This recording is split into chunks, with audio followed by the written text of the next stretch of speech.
साथियों नमस्कार, मैं हूं मोहम्मद हनीफ और आप देख रहे हैं नवोदय प्लस टाइम्स। साथियों, हम इस समय बैठे हैं बबीना रूरल की ग्राम पंचायत सचिवालय में, जहां पर हमारे साथ मौजूद हैं यहां के प्रधान दीनदयाल पहलवान। ये किसी परिचय के मोहताज नहीं है। इस पंचवर्षीय योजना में जब से ये बबीना रूरल के प्रधान बने हैं, इन्होंने बबीना रूरल क्षेत्र में विकास की गंगा बहाई है।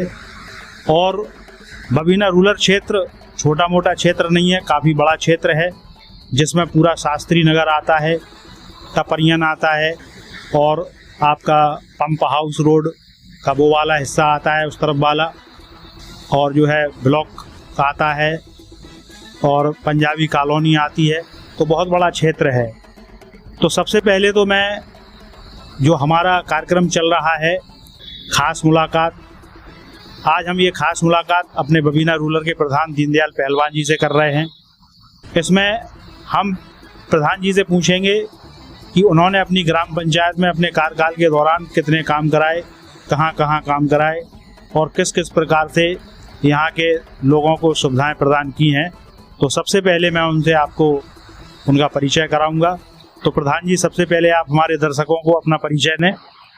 सर्वप्रथम मैं बस एक ही बात करना चाहता हूँ कि सबसे पहले तो मैं नवोदय प्लस टाइम का बहुत बहुत धन्यवाद है कि वो समय समय पे हम लोगों को इस चीज़ से अवगत कराएं कि जनता के आगे हमें बात रखने का मौका देते हैं। सबसे पहले उनको मैं धन्यवाद देना चाहता हूँ। और मैं बबीना प्रधान दीनदयाल पहलवान। प्रधान जी, जब आप जो है बबीना की जनता ने जब आपको अपने प्रधान के रूप में चुना और जब आपने ये कुर्सी संभाली, तो उस समय आपके ऊपर क्या क्या चुनौतियां थी, किस प्रकार से आपने जो है यहाँ चुनौतियों को स्वीकार करते हुए कैसे संघर्ष किया?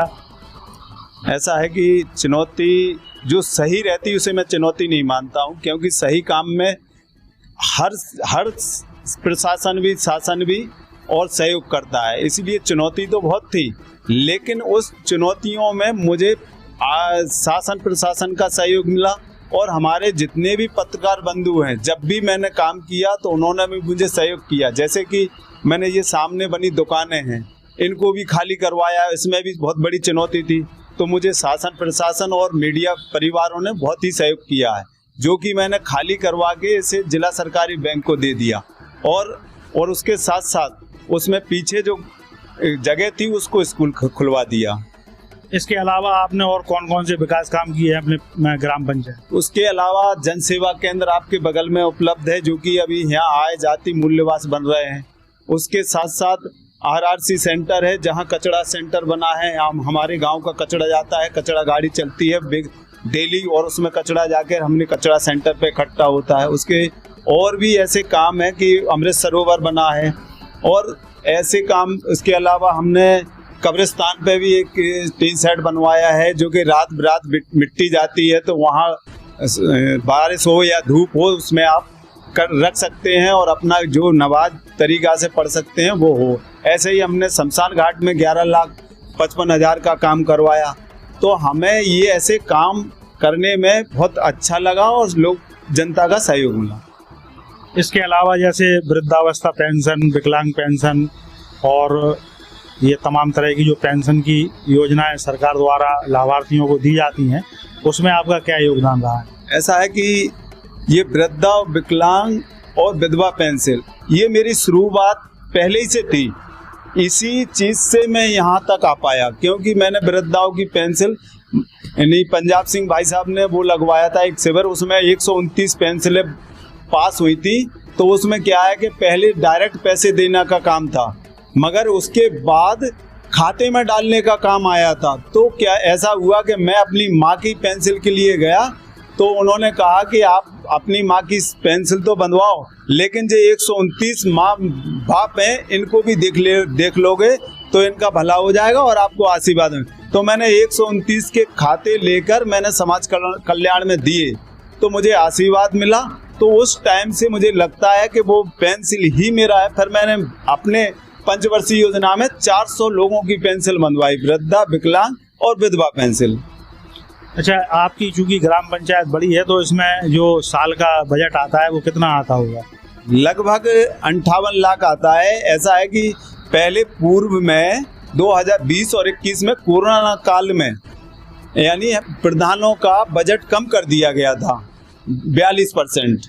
42% का मतलब है कि 1 करोड़ आता था तो मेरा 42 लाख साल का कम हुआ है, तो यानी 5 साल में 2 करोड़ 10 लाख रुपए का कम हुआ है। तो इतनी कम निधि में आपने काफ़ी कुछ करा दिया। और ये अभी सुनने में आया है, कुछ दिन आप चर्चा का विषय भी रहे कि जो ग्राम पंचायत की ज़मीन पर कई लोगों ने कब्जा कर रखा था, दबंग टाइप के व्यक्तियों ने, तो वो कब्जे से भी आपने उन ज़मीनों को मुक्त करवाया है। और वहाँ ज़मीन जब मुक्त हो गई तो आपने क्या मतलब वहाँ किया उस ज़मीन पर?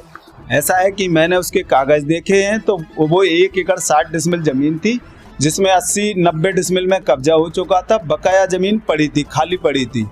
तो मैंने उसको कागज़ के दोबारा एसडीएम साहब को एप्लीकेशन दी है। एसडीएम साहब ने थाना दिवस में कागज़ पहुंचाकर टीम गठित करके उसको नपवाना शुरू किया। तो वहाँ लोग आए कि ये तो हमारी है, हम इसको देख के रखे थे। तो हमने कहा ये सरकारी है। उसका जब पूरा चीज़ निकल के आगे आई तो वो सरकारी निकली और कब्जा मुक्त हुई। पर सिख समुदाय को आपने? हाँ, सिख समुदाय का उसमें मैंने प्रस्ताव किया और एक सामुदायिक भवन बनवाने का निर्णय लिया गया, जो कि माननीय राजीव सिंह पारीछा के द्वारा हमारे बबीना में काफ़ी समुदाय के लोगों को सामुदायिक भवन उपलब्ध कराए गए। जैसे कि संत घाट के साहब का भी सामुदायिक भवन माननीय विधायक जी ने दिया, और अम्बेडकर भवन का भी माननीय निर्माण किया माननीय ने। और उसके साथ साथ अभी सिख समुदाय और साहू समाज, नामदेव समाज और विश्वकर्मा समाज, यानी अनेक सामुदायिक भवन बनवाने के लिए उन्होंने काम किए। और अभी जो है आप शायद पावर हाउस को भी कुछ ज़मीन उपलब्ध करवा रहे हो ग्राम पंचायत? हाँ बिल्कुल, आपने सही कहा कि मैंने अभी power house, mini power house के लिए भी ज़मीन दी है। उसके साथ साथ एलआईओ को भी मैंने 2000 वर्ग फुट मीटर ज़मीन दी है, जो कि अभी आगे चल के हो सकता है आप देखने को मिले कि बड़ी बिल्डिंग खड़ी हो। अच्छा, आपकी पंचायत में ये जो सरकार की एक योजना है हर घर जल योजना, इसकी क्या स्थिति है? ऐसा है कि ये योजना थोड़ी पास होती नहीं दिख रही है, क्योंकि मैंने जो देखा है कि नीची जगह में पानी आ रहा है, जो ऊपर स्तर है, ऊपर की तरफ है, पानी नहीं पहुंच रहा है। जबकि मैंने विशेष तौर पर देखा है कि जहां पानी है पहले से वहां पानी आ रहा है, और पानी जहां बहुत परेशानी है वहां पानी नहीं जा पा रहा है। इसकी शिकायत मैंने जितनी बार मुझे मीटिंग में बुलाया गया है, मैंने RNCC कंपनी वालों को लिख के दी है। और मैंने 35%, पहले इन्होंने मुझे कहा कि 50% काम हो गया है, तो मुझे इनके चेक कराइएगा आप। तो उन्होंने उस प्रेशर खोलकर मुझे चेक कराया, तो मैंने 50% उन्हें लिख के दे दिया।